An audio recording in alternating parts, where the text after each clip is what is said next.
is once again allowing him to make it forward in this particular IEM. But what is it for Rogue and Dark? Is ZVZ going to be their ticket forward, or unfortunately a ticket out? I mean, Dark just showed us some amazing ZVZ against Solar, knocked him out, even though Solar is no slouch in the matchup. And it's cool to see, of course, that whoever does get out of this match, if they can make it through the semi-finals, there is, of course, either Zest or Cyril waiting from the upper side of the bracket. But no matter what, I think it is going to be the best Zerg player from Korea spat out of this match. It's really exciting to see where this one goes. And we saw Dark take up the aggressive mantle against Solar for the most part in that series, especially in that back and forth game on Nightshade earlier. But he showed that in the late game, he knew how to play it out really well. He was behind, his Viper micro was on point. And of course, Dark, I really think his movement all game long is what looked most incredible. His ability to run by into mineral lines and just move his army around and constantly threaten without overcommitting, just excellent skill from Dark. Absolutely. It was really a sight to see watching it back in the green room, actually. But I said he is good to go on the economy. As far as production goes, he's been watching the mini-map. He knows that Rogue has been sending roaches across the map. He got a little supply block, looks like, for a second there, and he's actually starting to drone a little bit. Is this overconfidence, or does he not realize what's being committed? Has he not been watching his mini-map? I don't know. I feel like this is not a great attack, but the moment drone started up, I thought maybe it is. Obviously, looking for the third hatch is Rogue. He's still down in workers. Lots of banelings, lots of roaches coming in. A good split there from Dark, minimizing the baneling damage and still using his own Zerglings to delay the Lings. But now the Lings come in, and a huge wraparound there for Rogue, using a Ravager Cocoon to try to save a low hit point Roach. It gets focused by Dark, but that's not enough. Oh, yeah, what? I mean, I very specifically looked at the Overlord placement of Dark and saw that he's been seeing a steady stream of units, but either thinking that it was only Lings and feeling confident against that, or just not realizing that that could still be a very powerful push. He started +1, he started up some drones, and all of that could have been so many more roaches, a couple of more banelings. He could have had his units well positioned to not get surrounded as well. Yeah. Lings are extra effective. I think he kind of let that one go a little bit. Imagine just 3 more banelings morphing behind that, stopping those Lings coming in, right? He had more roaches. He was able to win the roach versus roach. He just needed to slow down Rogue Zerglings coming in. I think you called it there. Dark with a rare moment of inattention. And you know what? When there's been Zerglings running around your bases for the previous 2 minutes straight, it is easy to not glimpse that on the minimap. And somehow misses the roaches coming across, thinks it's just a bit of a follow-up pressure, when in fact it was a huge attack out of Rogue. There was no lair. There was no extra upgrades. No. It was just carapace, Zerglings, banelings, and roaches. And Rogue had to do more damage to even that one out at the very least. So, hey, a nice build to start things off there for Rogue. And, I really like the opening specifically because he just kind of said, wait a second, I don't need a baneling nest straight away. And utilize how quick you are, natural to natural. And we saw that big attack from Solar earlier today. Big Roach Bust was the one map he managed to sneak off Dark. Roach's banelings, +1 range, or 44 workers. It's one of those ones that, not the fastest or sharpest attack, but one of the ones where it's very surprising because it looks identical to a macro build. We'll have to see what Rogue has in store for us. It is kind of funny, actually, that Zen is the fastest rush distance on the pool with the craziest paths. It's probably the most stressful map for players to actually play on. Yes. Despite the nice little ponds with koi fish kind of on the sides of the map and that sort of thing. It's not Zen at all. This is a really big lie, okay? Like, it's a bamboozle, but it is one of those things where it's a little more stressful, I think, for matchups that depend on those 2 grid space units that can't actually get through the middle. Funnily enough, for ZVZ, yeah, they can actually utilize the middle for quite some time. But as I said, Dark, as you have actually pointed out as well, like Dark was playing more the macro defensive style in his previous series versus Rogue, and you just pointed out that Dark has just been playing that for the tournament, for IEM, and I kind of expect him to do the same because he did not have a terrible position. That last game was not determined from the get-go. He could certainly have made something out of that. Interestingly, Dark sling speed started up about 5-6 seconds later than when he hit 100 gas, and makes me wonder, but I think it was just a slight little error there. Just slightly late start on that. Gives Rogue a bit of an edge on the Ling speed. If it does become Lingbane Skirmish, it may affect Dark's ability to kind of get out on the map and stop the Banelings morphing. Quick Baneling Nest there for Dark, starting up, doesn't wall off the front. So I wanted to get that Baneling Nest started very early because the creep had not finished spreading over to the right-hand side. Tells me we might see some aggression out of Dark this game. Yeah, it's actually Rogue going to go ahead and place it down. so that it blocks that avenue into the base, not just for like any early like severe pressure, which both of them not really committing to, but just for later as well. You don't want 8 lings running by and 2 hiding in the main, but Dark is committing to a decent number of lings. 16 on the way. Is it a skill check or is it going to be more? We have more being produced. I think he's looking for a lot of momentum here. I mean, we very well likely will see drones behind this, but already about 20 Zerglings, 2 there, morphing into Banelings on the opposite side of the map. And Rogue here sees them coming out. He's got to make a lot of Zerglings and Banelings. He's got to get all his queens to the front now. He's already making 4 Banelings. A 3rd queen starts. So actually, that's a 4th queen. 3 queens already at the front. Very quick response here from Rogue. Yeah, I think he might just be fine here. We'll see how the micro goes. Queen certainly can help out. They can target fire down the Banelings so that your lings don't have to try, but they also can get surrounded, and that's where Rogue's Banelings have to come in. Good micro. Still got 3 Banes up there, shepherding those queens. The queens, of course, kind of working like snipers in this situation, focusing down the enemy Banelings, and the Banelings are just really the ones that protect them. They just guard their back, make sure the Zerglings can't focus in, and already a perfect defense. I mean, this is not a great map for a Ling Bane pressure because that other path gets shut down. You can see the way Rogue just was able to keep this focused in one tight area, and really just shuts down the pressure, holds, goes back to droning. It's not too bad because Dark didn't throw the units away. He's still got map presence here, and of course the worker count's relatively even. But definitely something where I think he was hoping to catch Rogue being a little bit greedier there. Yeah, I think that's absolutely the case. I mean, he might have been planning this from the get-go. Another reason he didn't wall off his own side of the map that choke, but it does not work out. Rogue has some excellent micro and certainly enough units. He did get an evolution chamber, I thought, and I was waiting to see that +1, and then the more I saw it not starting, I was like, well, hold on a second. He is getting a Roach Warren. It's Dark who got the later evolution chamber, but is starting the +1. Is Rogue going to get aggressive once again? We have a couple more overlords, no drones. He already has a high supply max. This has got to be aggression. The Roach Warren's kind of late for it, though. He would have loved to start those Roaches up already. He's banking a crazy amount of money. He's hoping to just distract with this attack and keep Dark busy. Dark, though, comes in 2 Banelings and says, hey, that's not that many workers. Yeah.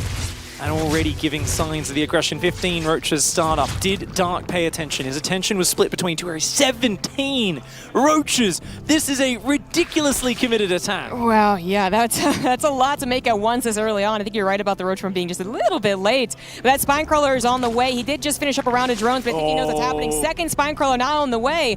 But is it too much? He's also dedicated to a lair and a +1 missile upgrade. That's a lot taken away from his ability to make Roaches. If these spines get up, it'll be all worth it. This is a slow attack to get across the map. Roach is very slow. 9 Banelings morphing. I mean, this is a massive amount of units. There's going to be about 8 or 9 Roaches out for Dark, and he's going to have at least 2 Spine Crawlers finished, and the Queen's pulling to the front. Extra Banelings. I love the addition. Those Banelings need to intercept Rogue's Banelings. He's got to stop those Banelings connecting. He's going to go right for the Spine Crawlers. A couple of them are very close. He also grabs all of the Banelings. A huge concave of Roaches as Dark desperately tries to get his own, but 2 Spine Crawlers up, 1 very injured, a 3rd one on the way. Dark temporarily pulls his drones, so he is going to fully commit with the drones. The Spine Crawler's not helping enough, it looks like, as Rogue starts to topple Dark's army supply. The Madman, an absolutely insane attack here from Rogue. Banking up 1,000 minerals and then building 17 Roaches at once, distracting with the Ling Bane pressure, and now he is on top. The last vestiges of Dark. The Roaches, the Banelings, the Spine Crawlers, all a couple seconds sooner. Could have been a big difference. Now this Triton was the map that he actually took that 1 loss against Rogue in their previous series that I was mentioning. Rogue's aggression, again, just doing very well against him, but it's just that Rogue is also kind of, he's mixing up his aggression, you know? It's not just going to be hatchery-based Roach Ravager attack or just the Lings. I mean, heck, we could see a bit more of a mid-game here, but then he goes for a faster Spire or something. But the point is, he keeps up the momentum. You know, as Rogue here, looking at Dark's past games, I'd be going into this map with a plan to deal with those Mutalisks, to deal with those upgraded Zerglings, right? And, you know, a Roach Nidus with Queens popping out. Definitely one of those where if you kind of, it's not the greatest build reactively when you kind of spot what's coming at the last minute and you're like, oh, the spy is already almost finished. But if you're kind of mentally prepared for that from the get-go and looking to almost even blindly commit to that, it can almost feel like a hard counter to the Mutalisk styles. So definitely something Rogue might have in his playbook. Of course, many directions a StarCraft game can go. Thousands of different build options that these players have in their arsenal. And it is a nice quick Baneling nest for Rogue this time around. Dark has done a couple of skipped baneling nests, but no, he's going to go for it here. I do think that is the safer call. A couple more drones for Dark, though, so he's not going to be setting the aggression like last game, which, yeah, did not end up doing very much. And there are certainly a decent amount of ZVZs, I should say, where you actually really don't get even the 10 Ling skill check. They both actually just want to drone up, and that kind of seems to be this game. A couple of Lings now on the way for Dark. Yeah, just defensive so far for both players by the looks of it. A handful of Zerglings at the ready to morph into the Banelings as needed. Rogue just completely unafraid. Non-stop drones. Evo Chamber goes down in the wall off.